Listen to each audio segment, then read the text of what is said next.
ಇದೀಗ ಪರಿಷತ್ನಲ್ಲಿ ಮಾತನಾಡಿದಂತ ಆಡಳಿತ ಪಕ್ಷ ಏನ್ ಮಾತಾಡ್ತು, ಅದಕ್ಕೆ ವಿರೋಧ ಪಕ್ಷ ಯಾವ ರೀತಿಯಾಗಿ ಮಾತಾಡ್ತು ಎಲ್ಲವನ್ನ ಕೂಡ ಕೇಳಿಸ್ಕೊಂಡು ಇದ್ರ ಬಗ್ಗೆ ಇದೀಗ ಚರ್ಚೆ ಮಾಡೋಣ. ಇದೀಗ ನಮ್ಮ ಜೊತೆ ಜೆಡಿಎಸ್ ವಕ್ತಾರರಾದಂತಹ ತಿಮ್ಮೇಗೌಡ ಸರ್ ನಮ್ಮ ಜೊತೆಗಿದ್ದಾರೆ. Sir welcome.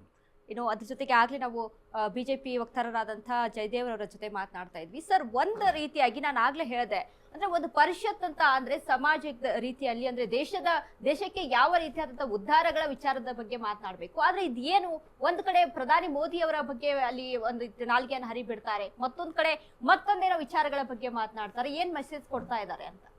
ಮೇಡಮ್, ಕಾಂಗ್ರೆಸ್ನವ್ರಿಗೆ ಈಗ ಬಹುತೇಕ ಎಲ್ಲರೂ ಮಾನಸಿಕ ಅಸ್ವಸ್ಥರಾಗಿಬಿಟ್ಟಿದ್ದಾರೆ ಈ ದೇಶದಲ್ಲಿ. ಯಾಕೆ ಆ ಪದ ಅಂತಂದರೆ, ಏನು 22-23 ರಾಜ್ಯಗಳಲ್ಲಿ ಅವರು ಅಧಿಕಾರ ಅನುಭವಿಸಿದವರು ಸರಿಯಾಗಿ ಆಡಳಿತ ಮಾಡಿದಿರ.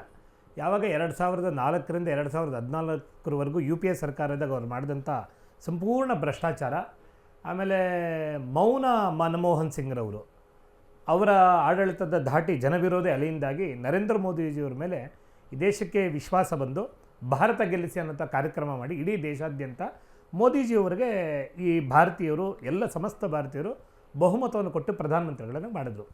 ಪ್ರಧಾನಮಂತ್ರಿಗಳಾಗಿ 12 ವರ್ಷ, ಮುಖ್ಯಮಂತ್ರಿಗಳಾಗಿ ಒಂದು 15 ವರ್ಷ, ಸರಿಸುಮಾರು 22 ವರ್ಷದಿಂದ ಅವರ ತಾಯಿಯವರ ತೀರೋದಾಗಲೂ ಕೂಡ 4 ಗಂಟೆ ಮಾತ್ರ ಅವರು ಅಂತ್ಯಕ್ರಿಯೆಗಳೆಲ್ಲ ಮುಗಿಸಿ ಮತ್ತೆ ಕೆಲಸಕ್ಕೆ ಬಂದು 22 ವರ್ಷದಿಂದ ಒಂದು ದಿನಾನೂ ರಜಾ ಹಾಕಿದಿರ, ಆಕಳಿಸ್ತೀರ, ಆಯಾಸ ತೋರಿಸ್ತೀರ, ಆಲಸ್ಯ ಪಡೆದಿರ ಪ್ರಧಾನಮಂತ್ರಿಗಳು ಈ ದೇಶದ ಸೇವೆಯನ್ನು ಮಾಡ್ತಾ ಇದ್ದಾರೆ.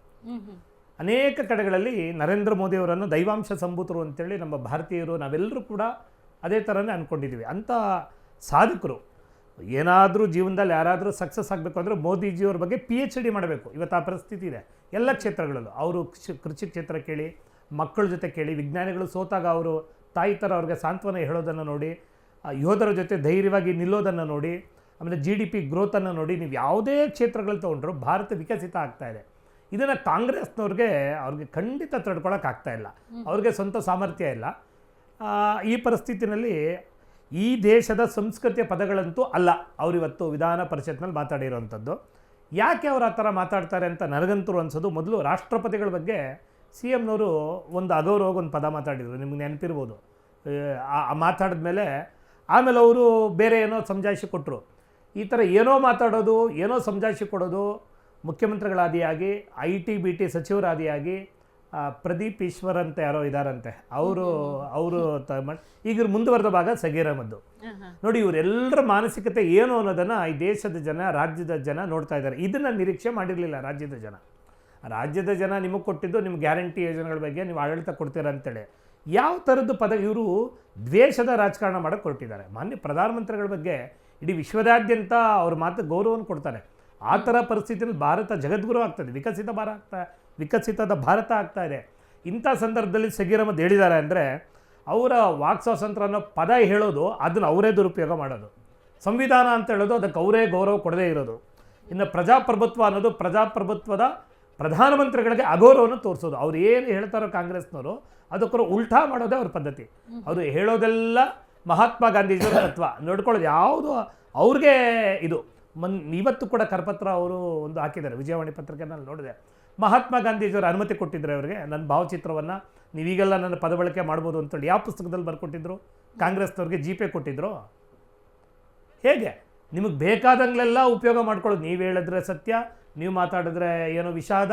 ಹೇಗೆ ನೀವು ರಾಜಕಾರಣದ ವ್ಯವಸ್ಥೆಯನ್ನು ಮಾಡ್ತಾ ಇದ್ದೀರಿ? ಒಳ್ಳೆ ಆಡಳಿತವನ್ನು ಕೊಡಬೇಕು, ಕರ್ನಾಟಕ ಅಭಿವೃದ್ಧಿ ಆಗಬೇಕು ಅಂತೇಳಿ ಈ ರಾಜ್ಯದ ಜನ ನಿಮಗೆ ಬೆಂಬಲವನ್ನು ಕೊಟ್ಟು ಬಹುಮತವನ್ನು ಕೊಟ್ಟರೆ, ಈ ರೀತಿಯಾಗಿ ಪ್ರಧಾನಮಂತ್ರಿಗಳು ಅಗೌರವ, ರಾಷ್ಟ್ರಪತಿಗಳಿಗೆ ಅಗೌರವ, ರಾಜ್ಯದ ಜನತೆಗೆ ಸೂಕ್ತವಾದಂಥ ಭದ್ರತೆಗಳಿಲ್ಲ, ಕಾನೂನು ಸುವ್ಯವಸ್ಥೆ ಸಂಪೂರ್ಣ ಕುಸಿದೋಗಿದೆ, ಅಭಿವೃದ್ಧಿಗಳಂತೂ ಮಾತೇ ಇಲ್ಲ. ಕಾಂಗ್ರೆಸ್ ಶಾಸಕರೇ ಹೇಳ್ತಾರೆ ನಮ್ಮ ಸರ್ಕಾರದಲ್ಲಿ ನಮ್ಗೆ ಅದೇ ಅನುದಾನ ಸಿಗ್ತಾ ಇಲ್ಲ ಅಂಥೇಳಿ. ಎಲ್ಲ ವಿವಿಧ ಕ್ಷೇತ್ರಗಳೆಲ್ಲ ಇವರು ಸೋತೋಗ್ತಾ ಇದ್ದಾರೆ. ಸೋತೋಗಿ ಸರ್ಕಾರ ಇನ್ನೂ ಟೇಕಫೇ ಆಗಿಲ್ಲ. 2.5 ವರ್ಷ ಆಯಿತು. ಇನ್ನು ಅವ್ರವ್ರದ್ದೇ ಯಾವುದೋ ಬಣಗಳು ಅದು ಇದು ಮಾಡಿಕೊಂಡು ವಿವಾದಗಳ ಸರ್ಕಾರ ಇದು. ನಾನು ನಿನ್ನೆ ಕೂಡ ಒಂದು ಕಡೆ ಮಾತಾಡ್ತಾ ವಿವಾದಗಳ ಸರ್ಕಾರ. ನೀವು ಇದೊಂದು ವಿವಾದಕ್ಕೆ ನೀವು ಪ್ರತಿಭಟನೆ ಮಾಡಿದ್ರೆ ನಾಳೆ ಬೆಳಗ್ಗೆ ಅವ್ರು ಇನ್ನೊಂದು ದುಡ್ಡು ಹಾಕಿರ್ತಾರೆ. ಹಿಂದಿನ ಸಲ ಕಾಂಗ್ರೆಸ್ ಸರ್ಕಾರ ಬಂದಾಗಲೂ ಇದೇ ಆಗಿದ್ದು. ದಿನ ಬೆಳಗ್ಗೆ ಹಗರಣ ಇರಬೇಕು ಅಥವಾ ವಿವಾದ ಇರಬೇಕು. ಇದು ಇವರ ಮಾನದಂಡ, ಇದು ಇವರ ಕಾರ್ಯಸೂಚಿ. ಇದು ನಾನು ಹೇಳ್ತಾ ಇಲ್ಲ, ದಿನನಿತ್ಯ ಪತ್ರಿಕೆಗಳು, ದಿನನಿತ್ಯ ನ್ಯೂಸ್ ಚಾನೆಲ್ಗಳನ್ನು ನೋಡ್ತಾ ಇರೋಂಥ ಎಲ್ಲ ಸಾಮಾನ್ಯ ಜನರಿಗೂ ಕೂಡ ಇದು ಅರ್ಥ ಆಗ್ತಾ ಇದೆ. ಹಾಗಾಗಿ ಕಾಂಗ್ರೆಸ್ ಬೌದ್ಧಿಕ ದಿವಾಳಿತನಕ್ಕೆ ಹೋಗಿದೆ. ಉಳ್ಕೊಂಡಿರೋದು ಇದು ಮತ್ತು ತೆಲಂಗಾಣ 2 ಇರ್ಬೋದು. ಅಲ್ಲೂ ಕೂಡ ಜನಗಳಿಗೆ ಈಗಾಗಲೇ ನಿರಾಸೆ ಬಂದಿದೆ. ಇವತ್ತು ಚುನಾವಣೆ ನಡೆದ್ರು ಕಾಂಗ್ರೆಸ್ನವ್ರು ಒಂದು 20-22 ಗೆದ್ದು ಬಂದರು, ಅದೇ ಅವರು ಪುಣ್ಯ. ಆ ಪರಿಸ್ಥಿತಿಯಲ್ಲಿ ಕಾಂಗ್ರೆಸ್ನವ್ರು ಇದ್ದಾರೆ. ಆದರೆ ಈ ಥರದ ಭಂಡತನ, ಈ ಥರದ ಗೌರವ ಕೊಡದೇ ಇರುವಂಥದ್ದು ಈ ನೆಲದ ಈ ಸಂಸ್ಕೃತಿಯ ಪದಗಳು ಅಲ್ಲ.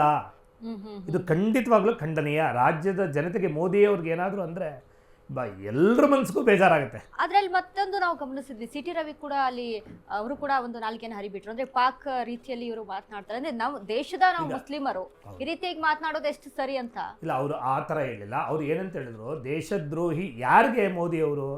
ಪಾಕಿಸ್ತಾನಕ್ಕೋ ಬಾಂಗ್ಲಾದೇಶಕ್ಕೋ ಇನ್ಯಾವುದೋ ದೇಶಗಳಿಗೂ ಇರ್ಬೋದು. ಇವರು ದೇಶದ್ರೋಹಿಯನ್ನು ಉಲ್ಲೇಖ ಮಾಡ್ತಾರೆ, ಇವ್ರು ಯಾವ ದೇಶದವರು ಅನ್ನೋ ಧಾಟಿನಲ್ಲಿ ಅವ್ರು ಕೇಳಿದ್ದಾರೆ. ಯಾಕೆಂದರೆ ಭಾರತದ ನಾಲ್ಗೆಗಳು ಹೀಗೆ ಮಾತಾಡೋದಿಲ್ಲ. ಈಗ ಮಾತಾಡೋದೇನಿದ್ರು ಪಾಕಿಸ್ತಾನದ್ದು ಬಾಂಗ್ಲಾದೇಶದ್ದು ನಾಲ್ಗೆಗಳು ಇರ್ಬೋದು. ಅಲ್ಲಿಯೇ ನಾಲ್ಗೆಗಳ ಹೋಲಿಕೆ ಈ ನಾಲ್ಗೆ ಹೋಲುತ್ತಾ ಇದೆ ಅನ್ನೋ ಅರ್ಥದಲ್ಲಿ ಸಿ ಟಿ ರವಿ ಅವರು ಹೇಳಿದ್ದಾರೆ. ಹಾಗಾಗಿ ಸಿ ಟಿ ರವಿ ಅವರು ಅದನ್ನು ಅರ್ಥೈಸೋಕ್ಕೆ ಹಿಂಗೆ ಅವರು ಸ್ಪಷ್ಟವಾಗಿ ಹೇಳಿದ್ದಾರೆ, ಈ ದೇಶದ ಈ ನೆಲದ ಭಾರತೀಯ ಸಂಸ್ಕೃತಿಯ ನಾಲ್ಗೆಯ ಪದಗಳು ಇವೆಲ್ಲ ಅನ್ನೋದು ಅವರ ಉದ್ದೇಶ ಆಗಿದೆ. ಎಸ್